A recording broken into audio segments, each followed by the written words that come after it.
তহিদ আফ্রিদিকে নিয়ে আবারও প্রথম আলোর একটা রিপোর্ট। সেটা হচ্ছে, প্রতিবেশীরা জানতেন না তহিদ আফ্রিদি বরিশালের বাড়িতে আছেন। বাড়িতে তার অন্তঃসত্ত্বা স্ত্রী বলল যে 6 মাসের প্রেগনেন্ট, এবং গোপনেই, কারণ বুঝতে পারছিল তহিদ আফ্রিদি যেহেতু মামলা তার নামেও আছে, আবার একটা সংগঠন আলটিমেটাম দিয়েছে সরকারকে, ফলে তিনি গ্রেপ্তার হতে পারেন, এটা তার মানে তিনি ধারণা করছিলেন, বা বিভিন্ন সূত্র থেকে তিনি হয়তো বুঝতে পারছিলেন, যেহেতু তার বাবা নাসিরুদ্দিন সাথী মাই টিভির যে মালিক, তাকে গ্রেপ্তার করা হয়েছে। তো এই কারণে খুবই গোপনে তিনি মামার বাড়িতে অবস্থান করছেন সস্ত্রীক, এবং কয়েকদিন থেকে সম্ভবত তার বাবা এই মাত্র কিছুদিন, সপ্তাহ খানিক বা 8-10 দিন আগে যে গ্রেপ্তার হলো, তারপর থেকে হয়তো তিনি সেখানে অবস্থান করছেন, যাতে ঢাকায় বাসায় মানে পুলিশ হানা দিতে না পারে। গ্রেপ্তারের পরে প্রতিবেশীরা বুঝতে পারে।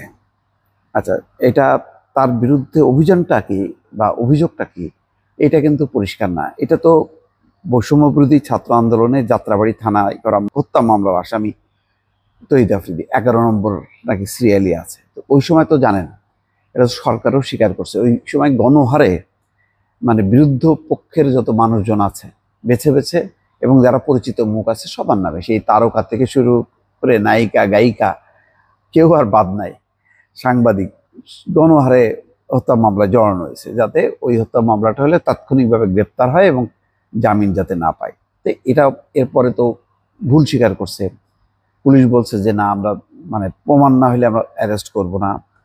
তারপরে আসিফ নজরুল একাধিকবার বলছে যে এগুলি তদন্ত করে যারা আসলে নির্দোষ, মানে ইচ্ছাকৃতভাবে ঢুকানো হয়েছে, তাদের নাম বাদ দেওয়া হবে। তবে আইনগত সমস্যাও আছে, যেহেতু মামলায় ঢুকলে তদন্ত না করা পর্যন্ত বাদ দেওয়া যায় না। এরকম নানান জটিলতার মধ্যে যেটা হচ্ছে যে কিছু ইস্যু তৈরি হচ্ছে খামাখায়, যেটার দরকার নেই। তহিদ আফ্রিদির অবশ্যই তার অ্যাক্টিভিটিস, এটা আমারও ভালো লাগেনি।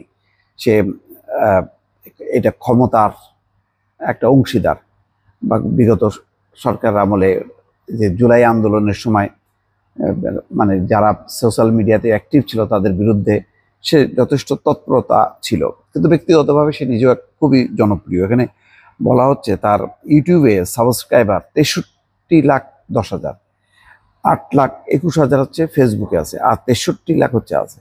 তার কন্টেন্টগুলো খুব পপুলার, এবং এগুলি একদম নির্দল, খুব বিনোদনমূলক, তরুণ যুবকদের নিয়ে একটু ফানি টাইপের কন্টেন্ট। আমি অবশ্য একটা দুইটা কিছু অংশ দেখছি।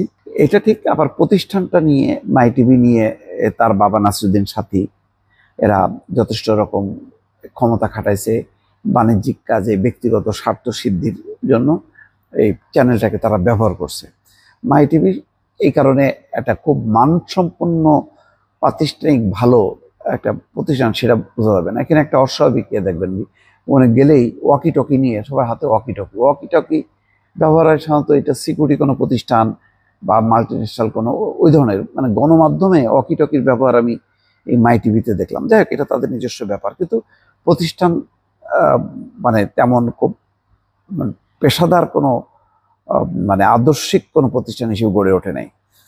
এবং বললাম তো, এই টিভিটাকে তারা ক্ষমতার কাজে, ব্যবসার কাজে ব্যবহার করছে। কিন্তু তহিদ আফ্রিদির এমন কি অপরাধ যে বরিশালে যে আর মানে একটা সংগঠন, সেই সংগঠন বা কি জুলাই রেভলিউশনারি অ্যালায়েন্স 17ই আগস্ট তারা আলটিমেটাম দেয় যে তহিদ আফ্রিদিকে গ্রেপ্তার করতে হবে। এখন তাদের আলটিমেটামে গ্রেপ্তার করলো নাকি সত্যি সত্যি তার বিরুদ্ধে এমন কোনো অভিযোগ আছে, আমি তো তেমনটা মনে করি না। এখন সরকার কি মনে করলো, কি কারণে? অনেক ক্ষেত্রে দেখা গেল ওই যে নুসরাত ফারিয়াকে গ্রেপ্তার করে আবার একদিন কারাগারে রেখে মুক্তি দিল। প্রেসিডেন্টকে নিয়ে, হামিদকে নিয়ে কিভাবে বেড়ে গেল। উনি যখন আবার আসলেন, তখন তিনি তার মতন করে চলে আসলেন। কিছু কিছু বিষয় কেন মানে এগুলি নিয়ে এত হইচই হয়, আমি নিজেও বুঝি না।